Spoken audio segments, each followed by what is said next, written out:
parcel ano po. Ngayon mga tol, meron tayong customer na ang pin niya na dito sa may water district ba. Ngayon, ang nakalagay naman dito sa notes ay Sorosoro Ilaya, Mercedes Home. Ang layo, grabe. Tinatanong ko kanina ang customer, hindi ko lang na-record. Tinatanong ko mga tol ang customer kung nagkamali ng pin. Okay. Nasa kalagitnaan tayong traffic ngayon mga tol. At kung makikita nyo nga mula dito sa water district ay ganito kahaba ang traffic dito.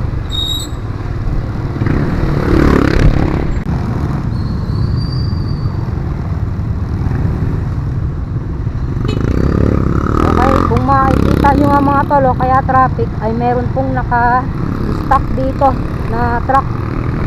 Yan nasiraan yata mga tol. So ride safe always Okay, balikan ko kayo mamaya pag nandun na ako sa customer ba. A few minutes later. Okay, Sorosoro ibaba na ako mga tol. Nandito na ako sa malapit na. Hello po. Nandito na po ako sa may Dali Store. Tapat ng Dali Store po.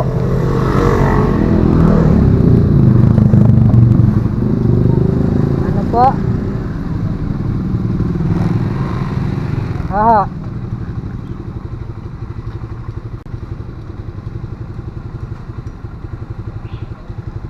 Ano po? Parcel po? Parcel.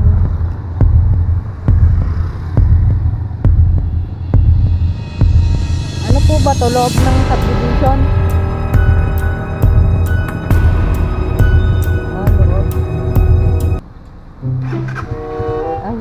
Hindi po tapat ng Dali.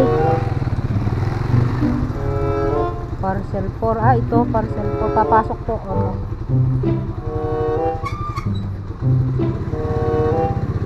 Nandito na po ako parcel 4. Dire-diretso lang po. Opo, pagdating sa tangke. Okay.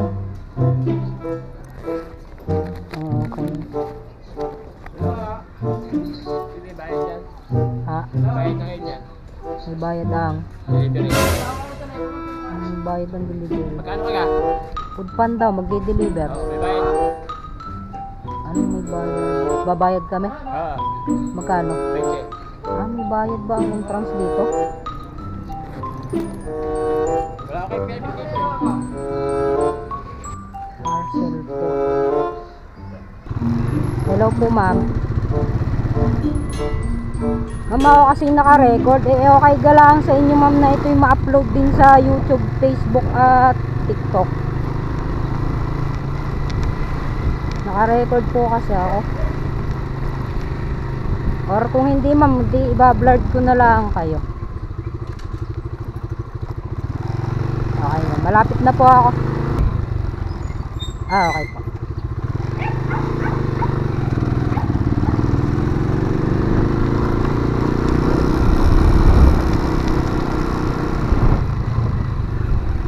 Angelica po. Nagulat ako sa ma'am, sa ang pininando doon sa bayan, sa Alangilan. Kasi hindi po kasi siya nalabas pag nasa sa National Road. Ang alam ko po kasi ay, ang abot dito lang ay Grab tsaka Maxim ang alam ko eh. First time din lang namin na gano'n. Ha? Ari ma'am. Ngayon lang ako nakakapagdala dito ma'am eh. 4 ang drinks ma'am.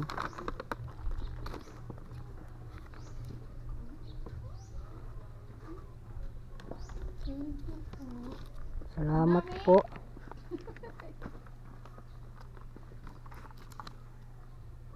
Sorry po Okay lang ma'am. Salamat ma'am. Sorry ko yun. Salamat po. Kuya ate. Para hindi ka naman logi.